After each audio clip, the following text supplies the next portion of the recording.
नमस्कार दोस्तों, क्या अमेरिका के ही बॉम्बर एयरक्राफ्ट द्वारा अमेरिका के ऊपर ही न्यूक्लियर मिसाइल्स गिरा दी गई थी? कब कब ऐसे मौके आए जब अनचाहे न्यूक्लियर विस्फोट हो सकते थे? क्या न्यूक्लियर मिसाइल्स भी खो सकती हैं या गायब हो सकती हैं? आइए ऐसी ही रोचक जानकारी लेते हैं इस वीडियो में। नमस्कार दोस्तों, मेरा नाम है अमित और मैं स्वागत करता हूं आपका अमित अपडेट्स चैनल पर।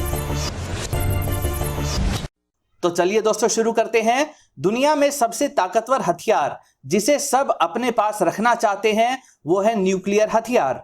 जिस देश के पास न्यूक्लियर हथियारों की टेक्नोलॉजी नहीं है वो देश जल्दी से जल्दी ऐसी टेक्नोलॉजी हासिल कर लेना चाहते हैं।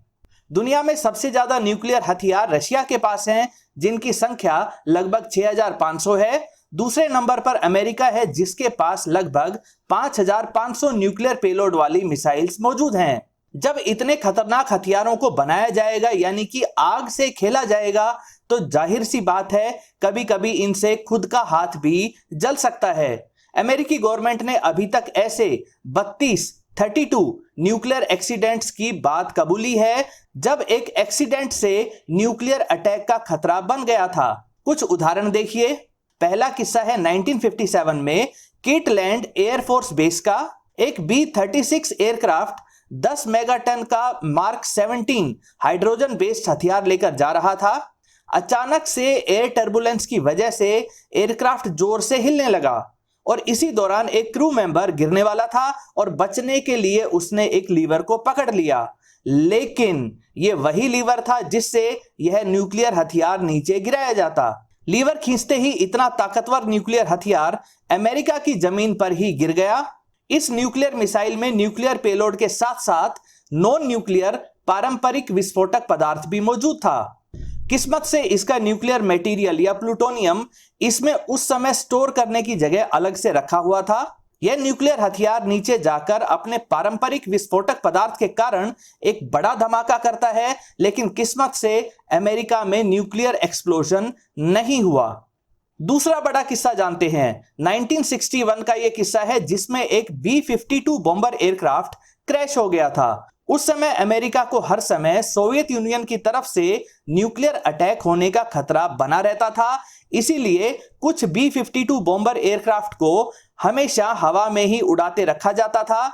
इसके पीछे कारण यह था कि अगर अमेरिका के एयरबेस पर अटैक हो भी जाए तो भी बॉम्बर एयरक्राफ्ट डिस्ट्रॉय होने से बच जाएं जो हवा में उड़ रहे हैं। इनमें न्यूक्लियर हथियार रखे होते थे ताकि सोवियत यूनियन पर जवाबी न्यूक्लियर अटैक किया जा सके। इसी प्रोटोकॉल के तहत उड़ रहे एक B-52 में 2 ताकतवर न्यूक्लियर हथियार मौजूद थे, तभी यह B-52 बॉम्बर एयरक्राफ्ट क्रैश हो गया और दोनों न्यूक्लियर मिसाइल्स अमेरिका के ऊपर ही गिर गईं। एक न्यूक्लियर हथियार तो कीचड़ वाले इलाके में गिरा जिससे कोई नुकसान नहीं हुआ, लेकिन दूसरे न्यूक्लियर हथियार ने न्यूक्लियर एक्सप्लोजन के पूरे प्रोसीजर को फॉलो किया। न्यूक्लियर मिसाइल को इस तरह से डिजाइन किया जाता है कि यह जमीन से लगभग 1 किलोमीटर ऊपर ही फट जाए ताकि ज्यादा से ज्यादा तबाही मचा सके। B-52 से गिरे न्यूक्लियर हथियार में यह प्रोसीजर एक्टिवेट हो गया था। 7 में से 6 स्टेप को इसने फॉलो किया। इसका पैराशूट खुल गया ताकि यह सही ऊंचाई पर ब्लास्ट कर सके, लेकिन अमेरिका की किस्मत उस दिन बहुत अच्छी थी। इस न्यूक्लियर मिसाइल के ब्लास्ट के सारे प्रोसीजर्स में से सबसे लास्ट में एक लो वोल्टेज के स्विच को इस न्यूक्लियर रिएक्शन को शुरू होने से रोकने का काम करना था। यह काम इस स्विच ने पूरी तरह से किया। नॉर्मल ट्रेनिंग के दौरान यही स्विच अक्सर फेल हो जाता था, लेकिन उस दिन इसने ठीक से काम किया। यानी एक स्विच ने अमेरिका को अमेरिका के ही B-52 एयरक्राफ्ट द्वारा गिराए गए न्यूक्लियर हथियारों से बचा लिया। हालांकि इस घटना से अमेरिका ने सबक लिया और न्यूक्लियर हथियार के लॉन्च सीक्वेंस के पूरे प्रोसीजर को और ज्यादा फुल प्रूफ बनाया गया, जिससे इस तरह के एक्सीडेंट होने पर भी कोई अनचाहा न्यूक्लियर विस्फोट ना हो। इसका फायदा भी अमेरिका को मिला जब 1966 में स्पेन के ऊपर से उड़ते हुए एक और B-52 बॉम्बर एयरक्राफ्ट क्रैश हो गया। इसमें इस बार 4 ताकतवर न्यूक्लियर मिसाइल्स मौजूद थी। KC-135 एयरक्राफ्ट से रिफ्यूल किया जा रहा था। इसी दौरान दोनों एयरक्राफ्ट टकरा गए और दोनों जमीन पर आ गिरे। B-52 बॉम्बर एयरक्राफ्ट जिसमें 4 मार्क 28 नाम के न्यूक्लियर हथियार मौजूद थे, यह एयरक्राफ्ट हवा में ही टूट गया और चारों न्यूक्लियर मिसाइल्स नीचे स्पेन के ऊपर गिर गईं। 3 न्यूक्लियर मिसाइल्स जमीन पर तो एक मेडिटेरेनियन सी में गिरी। जमीन पर गिरी मिसाइल्स को रिकवर कर लिया गया। परेशानी आई चौथी न्यूक्लियर मिसाइल्स को लेकर जो पानी में गिरी थी। 3 महीनों तक 12,000 लोग कई सारे नेवल जहाजों और 2 सबमरीन्स में इस मिसाइल को ढूंढते रहे, तब जाकर यह मिसाइल रिकवर की जा सकी। लोगों को भरोसा दिलाने के लिए कि समुद्र का पानी कंटामिनेट नहीं हुआ है और इस चौथी न्यूक्लियर मिसाइल को सही सलामत रिकवर कर लिया गया है, इसके लिए अमेरिका ने पहली बार इस न्यूक्लियर मिसाइल को पब्लिकली डिस्प्ले किया। जो मिसाइल्स जमीन पर गिरी थी उनसे भी थोड़ा बहुत रेडियो एक्टिव प्लूटोनियम लीक हुआ। इससे लोगों को बचाने के लिए 4 महीनों तक 750 एकड़ जमीन की 1400 टन मिट्टी को सेफ कंटेनर्स में भरवाकर काफी दूर एक न्यूक्लियर स्टोरेज फैसिलिटी में भिजवाया गया। सेटलमेंट के नाम पर भी एक मोटी रकम अमेरिका ने स्पेन को दी थी। दोस्तों, हम अपनी छोटी छोटी चीजों के खो जाने से परेशान हो जाते हैं, लेकिन क्या हो अगर लाखों लोगों की जान ले सकने वाली न्यूक्लियर मिसाइल ही खो जाए, कहीं गुम हो जाए। जी हां दोस्तों, ऐसा वाकया भी हुआ है। 1965 में अमेरिका का USS टाइकोंडिरेगो एक मिलिट्री एक्सरसाइज में भाग ले रहा था। इसी दौरान एक A4 स्काईहॉक एयरक्राफ्ट में एक बेहद ताकतवर न्यूक्लियर मिसाइल लगाई गई। इस मिसाइल लगे एयरक्राफ्ट को लिफ्ट के माध्यम से मेन डेक पर लाया जाना था।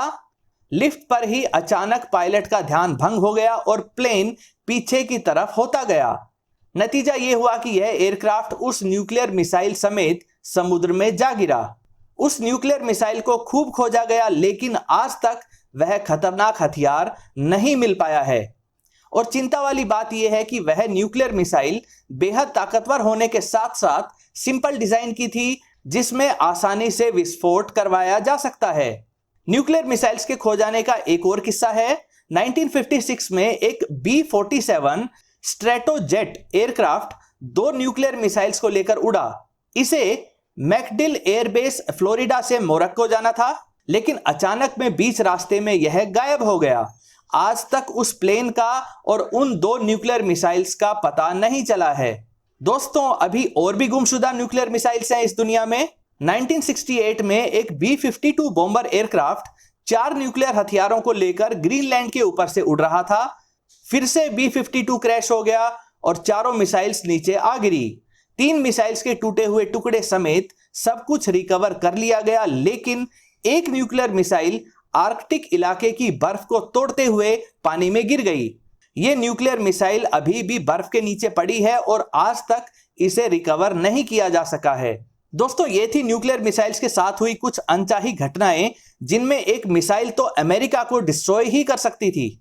दोस्तों, उम्मीद करता हूं ये वीडियो आपको पसंद आई होगी। अगर ये वीडियो आपको अच्छी लगे तो इसे लाइक करें, दोस्तों के साथ शेयर करें और चैनल को सब्सक्राइब करना ना भूलें। नमस्कार।